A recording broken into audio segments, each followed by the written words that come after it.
Welcome, everybody. You have entered into Transcend with NNG podcast, where I am your host, Brittany Walker, also known as New Nation Goddess. Welcome to episode 7 of season 2, Financial Competence, as we tackle the 6th frequency of elevation, financial competency. So today we're going to be learning how to become wealthy through acquiring financial literacy. So happy Wealth and Wellness Wednesdays. So we always like to start off with the I am power statement, I representing inspiration, A representing affirmation, and M representing manifestation. And for today, we are going to state, I am being proactive with managing my finances, therefore I will achieve financial freedom. Ashe. We also, guys, like to always discuss our tea of the day. We like to, of course, always tap into nutrients and herbs and spices that are going to be conducive to achieving optimal wellness. So for today, it's a really standard basic tea. We just have some hibiscus, has a little bit of licorice mixed with it, with a little bit of orange peel, cinnamon, turmeric, and ginger. So cheers if you want to take a sip. Now, we are so excited about today's guest, guys. We have Wamala that's going to be joining us today. Such an amazing individual, guys. She's going to be giving us gems and tools and information that's going to be so conducive with us achieving optimal wellness. Now, she is a licensed marriage and family therapist turned money mindset coach. And just to give you a little bit of information about her, she is the founder of Wealth and Wellness University. In 3 years before turning 30 years old, she paid off more than $90,000 in student loan and credit card debt. You heard that, $90,000, guys. After all of this, getting divorced from her high school sweetheart and losing her father months later. Professional woman hired Jacint for her expertise and been there, done that guidance to support to write the best financial chapters of their lives. They discover how to manage their money, overcome debt, save, and achieve life-changing financial freedom.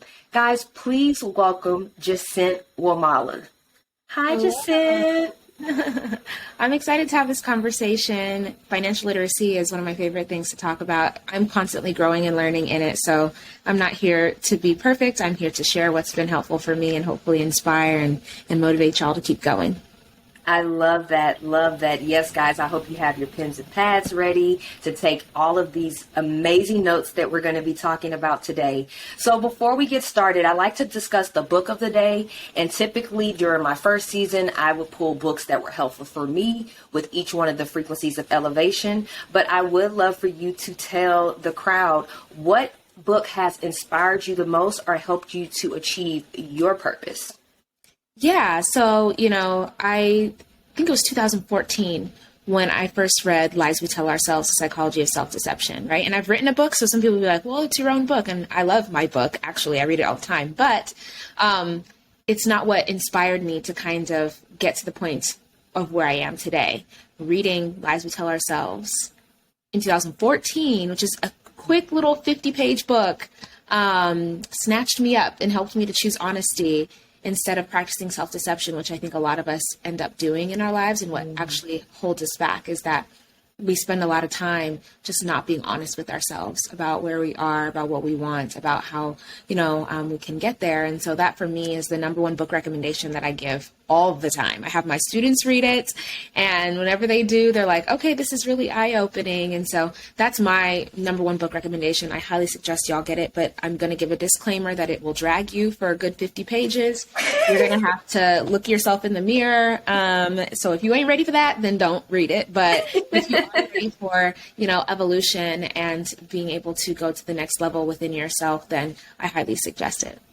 Love, love, love. Come on, guys. Self-reflection. Let's get dragged all together. I love that.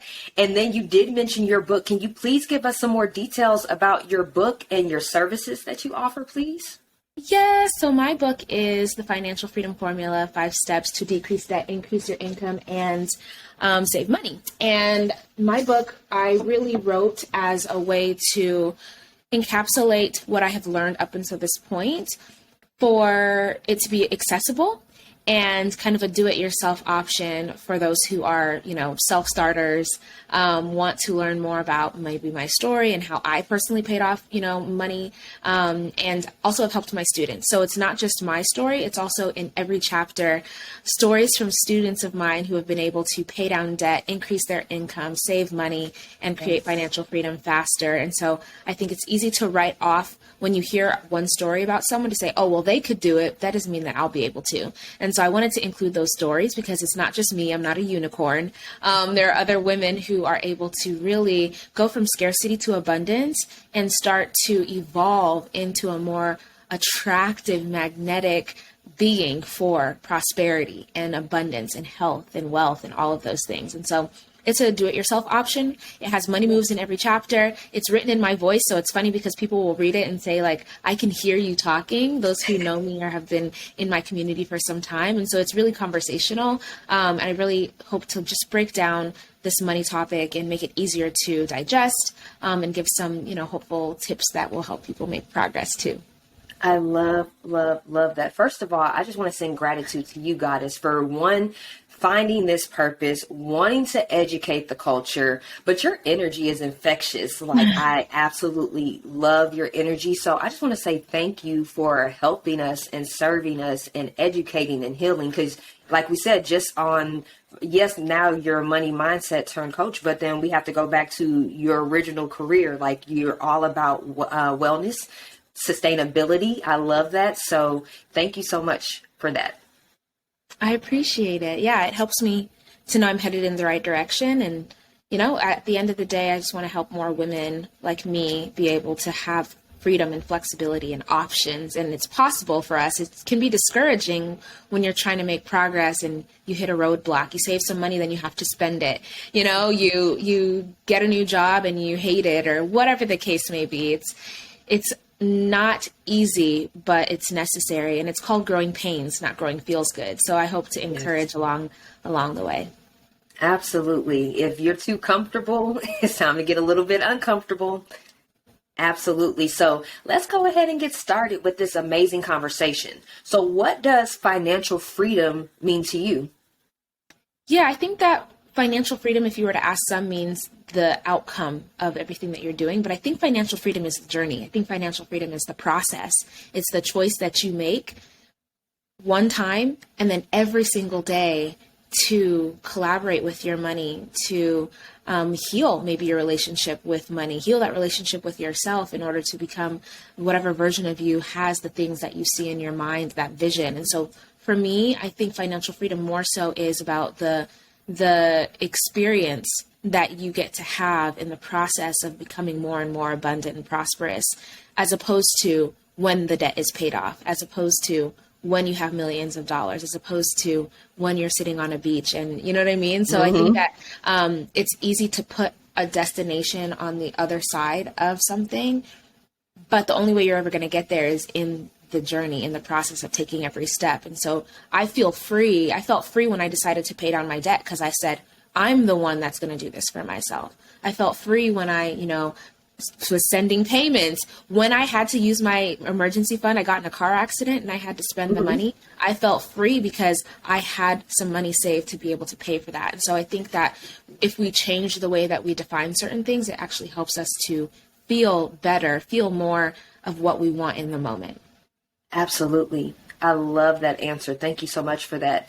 You often hear nowadays in society when people say, what does financial freedom mean? And it goes to what I call a rich mentality. It's very materialistic. It's what I have, what I need to show off, I started from the bottom. Now I'm here. They're not looking at wealth and options and freedom. That's what real wealth is having those resources, having the flexibility and the time and the resources to handle what needs to be done financially in your life. So thank you for that answer.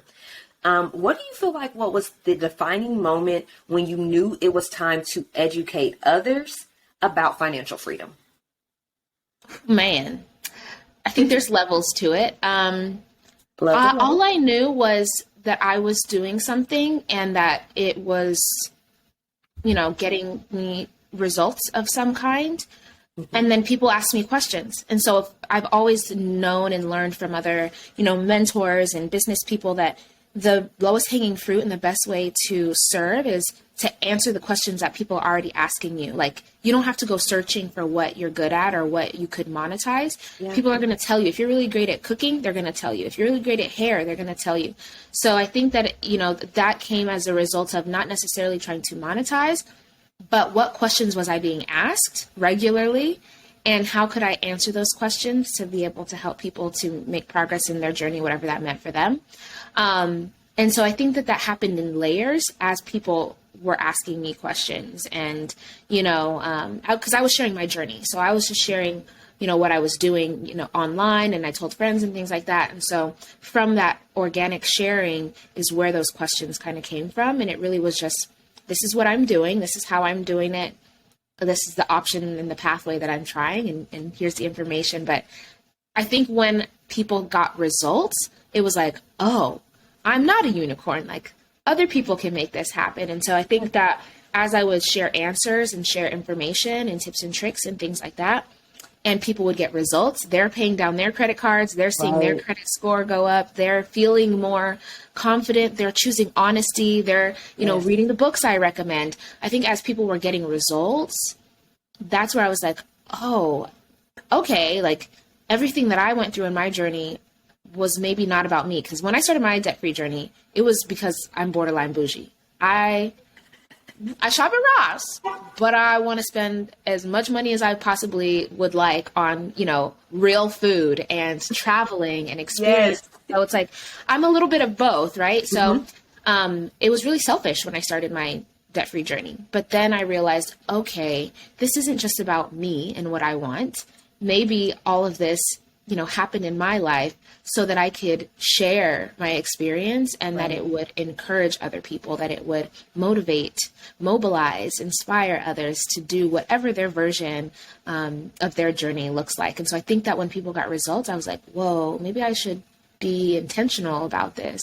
And then it was, during the pandemic, and during the pandemic is when I paid off all the rest of my debt, and I saved almost like $30,000 in 6 months or so. Like, 2020 was a good year for me. Okay. Like, yes. I can like own that. And it's okay for me to have had a good year when maybe it really sucked for other people, because it may be vice versa in other times, but it was 3 years of work that I put in that made it so that I had such a good year in 2020. And every year after that has just been better. And so getting pregnant, getting married, having my son, like being able to do everything that I wanted in the way that I wanted because of the choices that I made. Now I'm like, okay, now I need to scream this from the rooftops, because I want more women to have, options and flexibility. Like, there's nothing like being able to choose how you live, where you live, when you get to do what you want. And so I think that the evolution of my life and just the more freedom I've had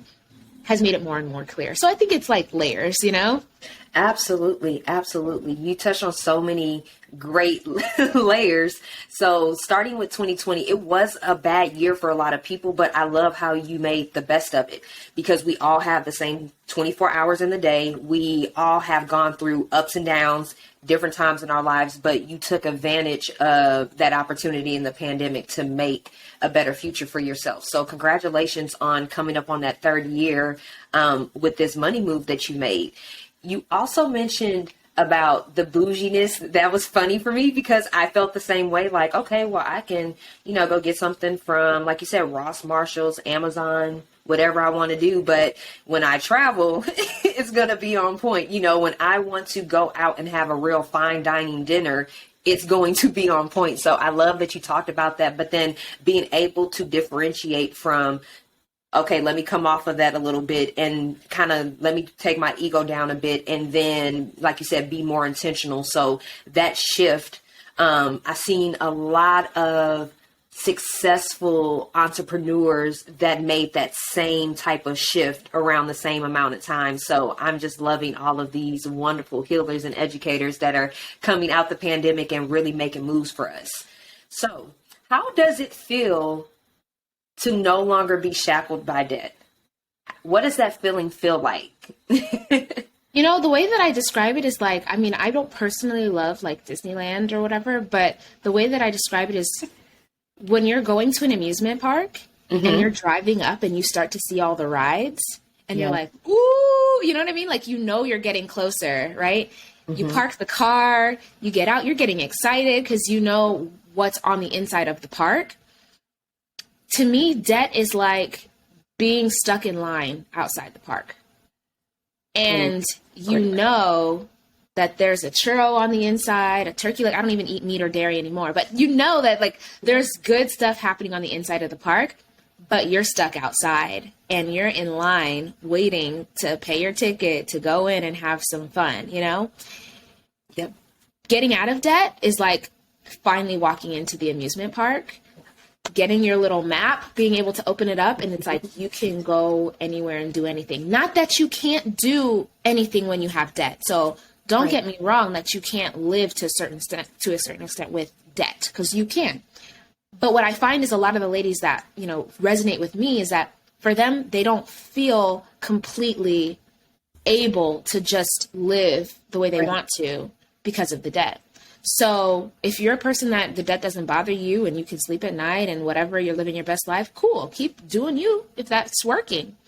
If you're a person that you feel like debt is holding you back and that it's keeping you outside in line, okay, then do something about it. What would it look like for you to do something about it? And it may not happen overnight. It took me 3 years of dedicated, focused, intense effort.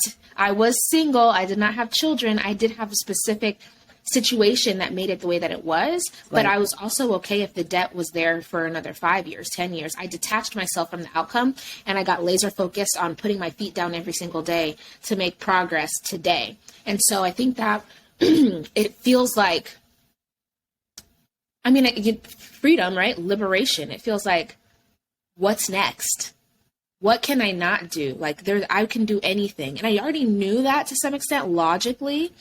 Getting out of debt helped me to know that. And then it wasn't until I had my kid and I was like, oh, I can literally do anything. Like there's nothing I can't do. So I think that getting out of debt was just kind of showing myself what I'm capable of. Absolutely. I love the metaphor that you use with the amusement park, because that's what it's really like. And as you get closer and closer to that, whatever that large debt number, or maybe even a small one, a $1,000 debt. But once you get closer to zero, that Tamar Braxton used to say, nerve-skytic. You're nervous, but you're excited at the same time, and you just don't know what to do with yourself. It's just such an amazing feeling because debt is everywhere. I think about when I first graduated high school back in 2004. And, you go to a college campus and then they have the vendor with the t-shirt and it's like, hey, get this free t-shirt and then get this $500 credit card. But then where's the education on what to do with it? And so a lot of us get in debt at a very early age and just don't know how to properly crawl out that hole because, okay, you graduate college, now you have student loan debt. And then you're trying to, okay, well, I'm a certain age, so now I have to buy a house by now, or I have to drive a certain car, or I have to have, been able to leave the country and have this many passport stamps by a certain time. So then we start getting more and more in debt and we just don't know how to be free from that, to not be shackled down. So I love that you said that, discipline plays a huge role. A lot of people don't know what it's really like to discipline themselves, knowing that, hey, I can't start this business because I don't have the money, but you're shopping on Amazon every week. You have multiple DoorDash orders. You have subscriptions to all these different music and or regular apps, gaming apps. It's just so many different ways that your money is being spent that is not conducive for your future, that can really help you if you just buckle down, become somewhat of a minimalist, stay focused on the goal and stay disciplined, and you can really get there. Also, do you find it difficult? I know this is kind of like a side off question, but do you find it difficult for people to stay apart on the path of financial freedom? Is it easy to just stick to it? Because a lot of people want overnight success. So they don't really let it set in. You have to be patient. It might take a year, 2 years, 3 years, even 5 years. But some people believe that it has to be overnight. If it's not done overnight, then they can't make it happen. Yeah, you hit the nail on the head, right? People want overnight success. People want to have, we live in like a microwave culture, right? Where Yes. we want it instantly. And so instant gratification and wanting to see huge strides very quickly is something that is a distraction. And so people have vision and they have major visions, Yes. but then they get distracted. So my 7-month-old was trying to crawl toward me, and then there was something in his way. There was something closer to him than me. And so he stopped. He still wanted to get to me, but he stopped because that was closer and it was enticing and it was shiny and it whatever. And so he stopped and he was playing with it, whatever the case may be. And then he remembered, oh yeah, I was trying to get to my mom. And then he kept crawling. And so that's how we all are as adults, is that we have a vision. We know what we want when we're being honest with ourselves. Yes. But then we get distracted. And some of us have the habit of allowing ourselves to stay distracted longer than necessary. Now, I'm again, I'm not bionic. I'm not a unicorn. I get distracted too, right? Of course. And so that's why, like you said, maybe it's minimalism, maybe it's essentialism. Like, well, knowing that distraction could get in my way, how can I eliminate what's going to hold me back from having what I really want? And so the movie 50 First Dates is what I always think of, is because she goes to sleep at night and every day she wakes up and she's forgotten like half of her life, right? Right. And so how is it that you listening can remind yourself as early in the day as possible of what your vision is? And then the game becomes, how long can you hold the vision throughout the day to ensure that your action is filtered through your vision? Right. It's called growing pains, not growing feels good, okay? It's easier said than done. Most people get distracted. Most people also aren't creating an environment that's going to support them being able to make progress. So their environment is one that's not conducive to their success. We have to understand that success in and of itself and wanting to have something different than what we have right now, by virtue, by nature of that desire, is like saying that we want to turn ourselves inside out. It's not what we're wired for. We're wired for comfort and homeostasis. So whatever you're experiencing right now, whatever you grew up with, whatever you know up until this point is what is comfortable for you. You will stay there until you are able to learn how to hold the vision longer and longer and longer and longer, and design your environment, your relationships, your mind to be a place that makes your success inevitable. I love that. Long story short, yes, people struggle. I love it. That's a perfect segue into the next question of how can we better thrive as a community by becoming financially free. We mentioned discipline. We mentioned distractions, knowing what's valuable and what's an invaluable distraction, and then getting back on track. But then you also just mentioned about your surroundings, setting applicable boundaries, maybe not hanging around the same sort of people, maybe not having the same type of TV schedule, certain things that you have to change, which is all a part of the growing pain. So what else could you add to that so that our culture can better thrive to become financially free? Yeah, I think when it comes to our culture thriving to become financially free, it's a return, right? We come from abundance. We are abundant. We are born with abundance as our birthright. It's that we forget, we are removed from, we're displaced from what is our true nature. So we have to return, go back to what originally was in the beginning. Even children, when we look at kids, they operate in abundance. They don't operate in scarcity until they learn scarcity, which adults give to them, right? Right. So for us to be able to thrive collectively, then that's going to look like each person starting with themselves. I think it's very easy to point fingers and tell other people what they should do and could do and X, Y, and Z. The easiest way to make progress is if each one of us was focused in our own journey. Boom, that would turn into a collective movement of people being able to have more empathy and compassion for others. I was talking to someone and it was saying, like, there's two issues. Either you have an issue with money management or you have an issue with making money. And if have an issue with managing your money, then you need to focus on, boundaries and where's the money going, doing that audit, both monetarily, but also mentally and emotionally to know why the money went where it did. But then if it's making money isn't the issue because you're making enough money and some people are making more than enough money, then it becomes we can't be crabs in a barrel for each other. So if your friend is making more money than ever, we can't try to pull them down while they're trying to do stuff that's different than they did in a previous season. So if someone says that they want to save and you're like, no, let's go to brunch, are you supporting that person in their process, in their progress to get to where they want to be? So I think that we want to be supportive of people when they say they want to do something without judgment. And I told my friends what I wanted to do and they held me accountable. I would be like, okay, yeah, I'll come. And they're like, but don't you have, aren't you on a money? I'm like, you know what? Thank you, friends, for reminding me of my journey.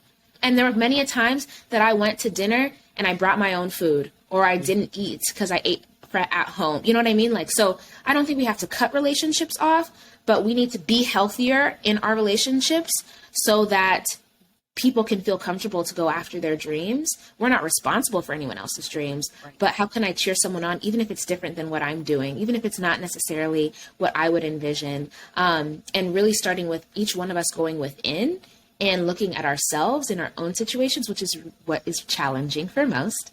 It's those lies we tell ourselves, right? It's not fun facing trauma and the truth and maybe some ways that we've held ourselves captive. So I think that it turns into, okay, well, what am I doing in my journey to make my situation better so that I can then have this ripple effect where people are going to ask me how I made progress. Then I can share my journey.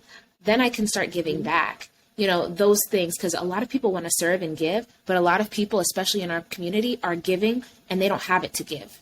And I'm not saying that you shouldn't give, but I'm saying that if you don't ever get yourself in a position to where you can give from your overflow, you are actually doing yourself and others a disservice. Agreed. That was beautifully said. I love that you said, focus on your journey. If somebody asks for advice, then you can say, hey, this is what worked for me, but not telling them this is what you need to do and this is how you need to do, or over inserting yourself and disrespecting their boundaries. I also am a firm believer that I talk about achieving optimal wellness, and most people think wellness for some reason is just being physically fit, but I feel like mentally, emotionally, spiritually, physically, and financially. Because if a lot of people are in debt or they're stressing about money, it takes a toll on their mental, it takes a toll on their emotional. It can start taking a toll on their physical as well. So I believe that everything that you just said was just beautifully said. Thank you so much. So to wrap up, I would like to know, what recommendations do you have for those in our current generation and those to follow with becoming financially competent? A lot of people just don't have financial literacy and they're just repeating the same habits that they might have saw mom, grandma, auntie, uncle, older brother. So can you give us some wonderful recommendations? Yes. You have to know it's an ongoing journey. You're never going to know it all because it's always evolving and changing. So you have to be committed to learning from now to the end, like I became debt free. Then I needed to learn how to save. Then I needed to learn how to invest. Then I needed to learn how to, build generational wealth when it comes to protecting the assets. So it's a constant process of learning and being stretched and discomfort and growing. So we just need to get that out of the way. When we can say, okay, cool, I get it. I'm going to have to be learning, be open, try different things. I say you don't have to believe to achieve. So you do have to do an experiment. The best way to make progress and to get the best results is to start early and often. So start today. If you want to be a saver, save $1 today. If you want to be debt free, pay down $1 debt today. Why? Because your spending muscle is very strong because you use it all the time. You have to pay bills, you have to eat, you have to do this and that, right? We do the things that we want to do. So your spending muscle is strong because of that. Your savings muscle, your investing muscles, your debt freedom muscles, they need some work. But it doesn't have to be that you pay down thousands and thousands of dollars today. If you want to be debt free, if you go to a drive-through, however much you spend in the drive-through, take that much and put it on the debt too. Mm-hmm. Like, couple the behavior and the desire of the destination that you want with a habit you already have. Yes. So if you were to save $1 a day for the next 365, you have $365. $2 a day is $730. $3 a day is like just over $1,000, which is more than most Americans have saved for an emergency. Right. $3. Unless you are in a dire situation, which a lot of people might be in, where you ain't even got $3 a day to whatever, that's a different story. But if you can go and spend $3 on coffee, you can go and spend $3 on, a meal or whatever the case may be in the drive-through, then you want to reorganize to understand, can I also spend $3 on my future? You have to think about your spending as, I'm spending this money to buy back my time, to buy back my freedom, to buy back my energy and options. And so I think that it's, how can you start today in even a small way? Put a calendar reminder in your phone for your money meeting, between now and when the month ends. Right. Make it recurring if you're really about that life. Send us a message if you're really, really about that life. So that we know that you follow through. Leave a comment or send a DM or whatever the case may be. Don't sit and say, oh, well, I want this thing, but you're not doing anything today to help you make progress toward it. Because then you don't really want it. It just sounds nice. And there's a difference between wanting and requiring. I required myself to get out of debt. It was a requirement. It wasn't like dancing with an idea. Right. So I think we also have to have that crossover of like, yeah, I have this vision, but just sounds nice. Or this is a requirement for me. It must happen. And I don't know how long it's going to take. I don't care how long it takes. I'm going to figure it out and I'm going to get there. So I think that that's a shift mentally that has to happen too. That's going to help you to follow through on the money goals. You know what you're supposed to do with money. You know you're supposed to save some. You know you're supposed to invest. We know what we're supposed to do. It's the psychology that's getting in the way. So that's why I always recommend Lies We Tell Ourselves, because hopefully it helps you get through some of those psychological barriers. And then you can really be more consistent, right? Disciplined, like you mentioned, to follow through, because motivation is not going to follow you all the way through the journey. Momentum will, though. Yes. Love it. Love it. You mentioned about the psychology of things. Transcend with NNG. We're all about trying to get you guys to shift your mindset. It takes shifting. It takes some real shifting. And like you said, just because everybody else is doing it, or it sounds nice, or it sounds like it's the right thing to do, doesn't mean that you're necessarily ready in this moment. So you have to be ready. Jacinth, this has been such an amazing podcast. I really, really appreciate all the gems that you've been dropping. Now, it is Wednesday, February 15th, so we are halfway through Black History Month. I don't even like to claim February as Black History because they wanted to give us the least amount of days, so it's Black History 365. But this is history in the making, really, really paying attention to how to become financially free. So to recap, guys, we learned how to become wealthy through acquiring financial literacy. Jacinth, I definitely need you to drop how we can follow you, where we can buy your book, your website information, and I'm going to be sure, guys, to put all of that information in the description of this episode, and also including the book resource that she did mention earlier. So if you can let the people know, plug yourself, please.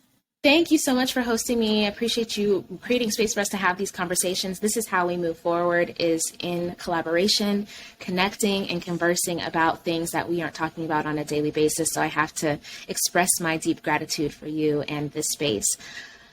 I am most active on YouTube and Instagram, both at Jacinth's Gems, which should be linked, but that's JACENTSGEMS. YouTube and Instagram. Come and hang out with me. When you come to my internet space, don't be rude. When you go to people's houses, you say hello. So when you come to my internet home, whether it is YouTube or Instagram, say hello. Send me a DM. Leave a comment that you are new. And that way we can connect, and I can make sure to send you gratitude for finding me and, just sharing time and space. One of the precious resources that we have is our energy, our time, and space. And so for anyone who wants to share time, energy, energy and space with me. I don't take it lightly. I hope to serve well and at a high level. And again, I really appreciate you for creating this space for us to have this conversation. Absolutely. And then where can we purchase the book from? I know if you're located in Las Vegas, I saw the book inside of Analog Dope. But if you wanted to get it online, can you plug where we can get your book at? Yeah, so you can actually get it through Analog Dope online. The link is in my bio on Instagram. If you shoot me a DM, I'll send you the link as well. It's also on Amazon. But again, how do we grow and create financial freedom? We spend within ourselves as well. And there's nothing wrong with Amazon because best believe I'll be having things delivered to my house. But, right, when I have the option to support a small local business, a small business, run by a person of color or whatever the case may be, I opt for that. And so I would highly suggest getting the book online through Analog Dope. If you are in Las Vegas, go in there physically and grab the book and support small business. And let me know if you got it so I can hear what your thoughts are. Absolutely. I love that. Guys, we always talk about circulating melanin dollars. Like we said, there's nothing wrong with it. Every culture does it. But it's all about us actually coming together. And as Jacinth mentioned earlier, letting it be a collective. So guys, be sure to like our podcast. You can subscribe to our website at nngconsulting.org. That's N as in new, N as in nation, G as in goddess, consulting.org. You can also subscribe to our YouTube channel at New Nation Goddess. But before we go, we just want to send gratitude to all of our listeners for tuning in today and getting all of these gems that Jacinth Wamala from Wamala Wellness was able to deliver. But we are going to manifest a positive, productive, and peaceful remainder of the day. Again, happy Wealth and Wellness Wednesday, and we'll be talking to you guys next week. Peace.